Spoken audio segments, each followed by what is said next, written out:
उसके बाद एक वैज्ञानिक और हमारे बीच आए, Gregor John Mendel. Gregor John Mendel 1882 से 1884 के बीच सन 1866 ईस्वी में प्रसिद्ध आनुवंशिकी मतलब जेनेटिक्स के नियम बना। और उसके बाद आए एरिक और कॉन्डेल।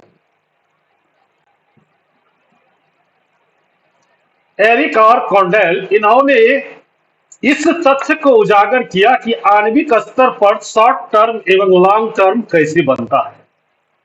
इन्हें भी कार्लसन और ग्रीगर्ड के साथ चिकित्सा विज्ञान का 2000 में नोबेल पुरस्कार दिया गया।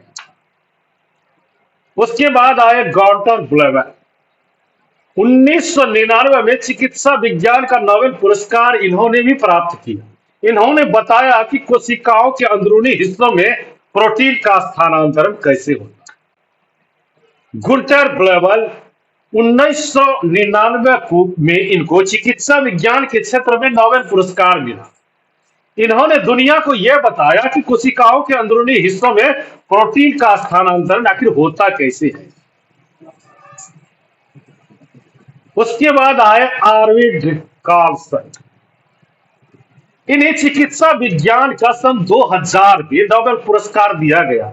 इन्होंने यह साबित किया कि मानव मस्तिष्क में डोपामाइन नामक न्यूरोट्रांसमीटर होता है, जिसके घटने से पार्किंसन बीमारी इंसानों में होती। उसके बाद आए पॉल ग्रीनगैर्ड। कौन आए? पॉल ग्रीनगैर्ड। इन्होंने यह बताया कि न्यूरोट्रांसमीटर किस प्रकार जीवित कोशिकाओं के साथ कार्यशील होता है, और इन्हें भी चिकित्सा विज्ञान का सन 2000 में नोबेल पुरस्कार मिला। उसके बाद आए एरिक और कॉन्डेल। कौन आए? एरिक और कॉन्डेल। इन्होंने इन तथ्यों को उजागर किया। वो क्या थे, इस बात को जरा सा विस्तार समझिए। आणविक स्तर पर शॉर्ट टर्म एवं लॉन्ग टर्म कैसे बनता है। इन्होंने क्या दुनिया को बताया, एरिक और कॉन्डेल ने, कि आणविक स्तर पर शॉर्ट टर्म एवं लॉन्ग टर्म कैसे बनता है। इन्हें भी कार्लसन और ग्रीनगैर्ड के साथ चिकित्सा विज्ञान का 2000 ईस्वी में नोबेल पुरस्कार प्राप्त हुआ था। और उसके बाद आए एल एच हार्टवेल। कौन आए? एल एच हार्टवेल तथा आर.टी. हंट। आर.टी. हंट तथा पी.एम. नुर्से ये भी आए। इन तीनों वैज्ञानिक ने यह साबित किया कि कोशिका चक्र मतलब सेल का जो साइकिल होता है को सुचारू रूप से चलाने के लिए साइक्लिन तथा साइक्लिन डिपेंडेंट काइनेज। इस बात को इस तरह से समझिए कि इन तीनों ने मिलकर यह साबित किया कि कोशिका चक्र मतलब सेल साइकिल को सुचारू रूप से चलाने के लिए साइक्लिन तथा साइक्लिन डिपेंडेंट काइनेज एंजाइम आवश्यक है। और इन तीनों वैज्ञानिकों को संयुक्त रूप से ही 2001 में चिकित्सा विज्ञान के लिए नोबेल पुरस्कार दिया गया। और उसके बाद आए एस ब्रेनर, एच आर हार्विज एवं जे.ई. सुल्स्टन। इन सभी को चिकित्सा विज्ञान के क्षेत्र में 2002 ईस्वी में नोबेल पुरस्कार प्राप्त हुआ। किनको किनको? एस ब्रेनर, एच आर हार्विज तथा जे.ई. सुल्स्टन। इन सभी को 2002 ईस्वी में नोबेल पुरस्कार मिला। इन तीनों ने कोशिका मृत्यु या एपोप्टोसिस जिसे कहते हैं, मतलब कोशिका मृत्यु या एपोप्टोसिस मतलब सेल डेथ या एपोप्टोसिस के कारणों का इन्होंने पता लगाया था, और इनको 2002 ईस्वी में नोबेल पुरस्कार प्राप्त हुआ। उसके बाद बात कर लेते हैं पॉल लीटरबर्ग की। पॉल लीटरबर्ग और पीटर मैन्सफील्ड। पॉल लिटरबर्ग और Peter Mansfield magnetic resonance imaging की खोज के लिए, किस बात की खोज के लिए? मैग्नेटिक रेजोनेंस इमेजिंग की खोज के लिए 2003 ईस्वी का चिकित्सा विज्ञान का नोबेल पुरस्कार इन्हें प्राप्त हुआ था। किसको प्राप्त हुआ था? तो पॉल लिटरबर्ग और पीटर मैन्सफील्ड को। पॉल लिटरबर्ग और मैन्सफील्ड को क्या प्राप्त हुआ था? 2003 में चिकित्सा विज्ञान के क्षेत्र में नोबेल प्राप्त हुआ था। किस बात के लिए प्राप्त हुआ था? मैग्नेटिक रेजोनेंस इमेजिंग की खोज के लिए। और उसके बाद आए एलबी बुक एवं रिचर्ड एक्सेल। इन दोनों वैज्ञानिकों को 2004 ईस्वी में चिकित्सा विज्ञान के लिए नोबेल पुरस्कार मिला था। इन्होंने गंध सुग्राही तथा ध्यान पद्धति के संगठन के लिए इन्हें पुरस्कार मिला था। किनको किनको? एलबी बुक और रिचर्ड एक्सेल को 2004 ईस्वी में चिकित्सा विज्ञान के लिए नोबेल पुरस्कार मिला। गंध सुग्राही तथा ध्यान पद्धति के संगठन के इन्हें पुरस्कार मिला। बैरी जे मार्शल और रॉबिन मॉरेन। बैरी जे मार्शल और रॉबिन मॉरेन हेलिको वेक्टर पाइलोरी, जीवाणु का वो क्या बोलते हैं, आमाशय, जीवाणु का आमाशय शोध और पेप्टिक अल्सर में क्या कार्य है? हेलिबैक्टर पाइलोरी मतलब जीवाणु का आमाशय शोध एवं पेप्टिक अल्सर में क्या कार्य है, इसके लिए उन्हें 2005 में चिकित्सा विज्ञान के लिए नोबेल पुरस्कार प्राप्त हुआ था। एंड्रू फायर और क्रेग सीमैन, इन्हें आरएनए इंटरफेरेंस तथा उथल स्ट्रैंडेड आर मतलब एनए द्वारा जीन साइंस चले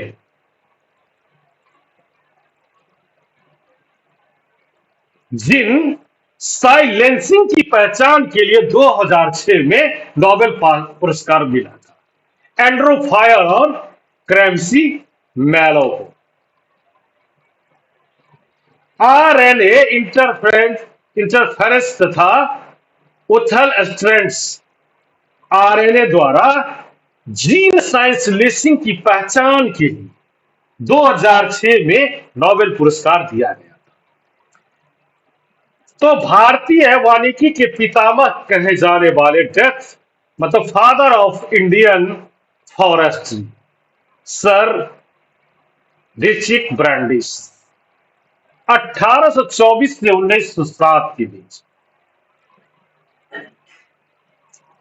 विश्व के कृषि क्षेत्र में हरित क्रांति के जनक नॉर्मन अर्नेस्ट बोरलॉग, विश्व में कृषि क्षेत्र में हरित क्रांति के जनक Norman Ernest Borlaug, Texas America, इनका निधन 2009 ईस्वी में 95 वर्ष की आयु में हुआ था।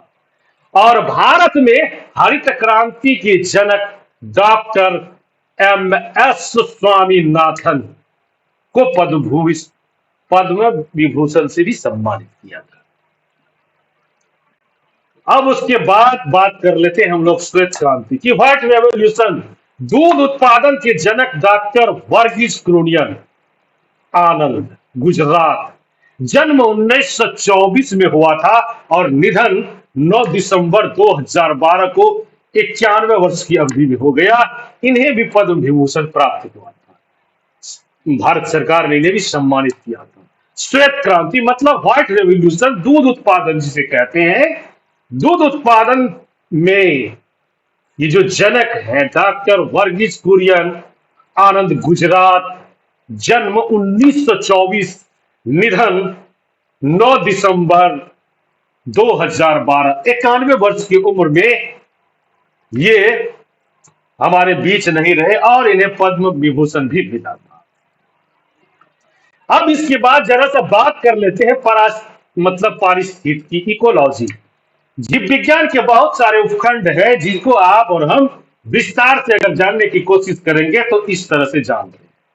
पारिस्थितिकी मतलब है इकोलॉजी, सजीव और निर्जीव वातावरण में जीवों के विविध संबंधों का अध्ययन। इकोलॉजी आखिर कहते किसे है, पारिस्थितिकी कहते किसे? सजीव के निर्जीव वातावरण में जीवों के विविध का अध्ययन, मतलब जंतुओं और पादपों की, जंतु और पादप की आकारिकी मतलब मॉर्फोलॉजी जिसे कहते हैं, आकृति एवं रचना का अध्ययन कर जो हम और आप करेंगे या करते हैं उसको क्या कहते हैं? मॉर्फोलॉजी कहते हैं। उसके बाद आता है एक्सटर्नल मॉर्फोलॉजी, मतलब बाह्य आकारिकी, बाह्य रचना। उसके बाद आता है हिस्टोलॉजी जिसे क्या कहते हैं? औतिकी, सूक्ष्मदर्शी द्वारा अंगों की औतिक रचना करना। क्या करना? औतिक रचना जो होती है उसको कहते हैं सूक्ष्मदर्शी द्वारा, उसको कहते हैं हिस्टोलॉजी। उसके बाद आता है साइटोलॉजी, मतलब कोशिकाओं का बहुमुखी अध्ययन करना। न्यूरोलॉजी मतलब तंत्रिका तंत्र का अध्ययन करना। उसके बाद आता है सार्कोलॉजी या उसको आप मायोलॉजी भी कह सकते हैं। पेशियों के अध्ययन को हम सार्कोलॉजी के द्वारा जानते हैं, उसी को कहते हैं, उसी से ये हमारा सब्जेक्ट का मतलब वो होता है कि जीव विज्ञान के उपखंड है तो उसमें सार्कोलॉजी या मायोलॉजी मतलब उस शाखा में हम पेशियों का अध्ययन कर सकते हैं। उसके बाद बात आती है हेमेटोलॉजी की, रुधिर और रुधिर रोगों का अध्ययन। हेमेटोलॉजी मतलब रुधिर एवं रुधिर रोगों का अध्ययन। उसके बाद आता है ऑस्टियोलॉजी, कंकाल तंत्र का अध्ययन उसमें हम लोग कर सकते हैं। तो हम और आप ये जान रहे हैं कि हमारे जीव विज्ञान के कितने सारे उपखंड हैं जिसको हम बारी बारी से सब के बारे में हम विस्तार से बातें और हम और आप कर सकते हैं। उसके बाद आता है एंजियोलॉजी, मतलब परिसंचरण तंत्र का अध्ययन। उसके बाद आता है ओडोंटोलॉजी, मतलब दंत विज्ञान। उसके बाद आता है ऑर्गेनोलॉजी, मतलब अंग विज्ञान। उसके बाद आता है सिंडोनोलॉजी, मतलब कंकाल संधियों का, स्नायु का अध्ययन। ये क्या है? सिंडोस्मोलॉजी, मतलब कंकाल सानिध्यों का, स्नायुओं का अध्ययन। इसमें हम इस शाखा में कर सकते हैं।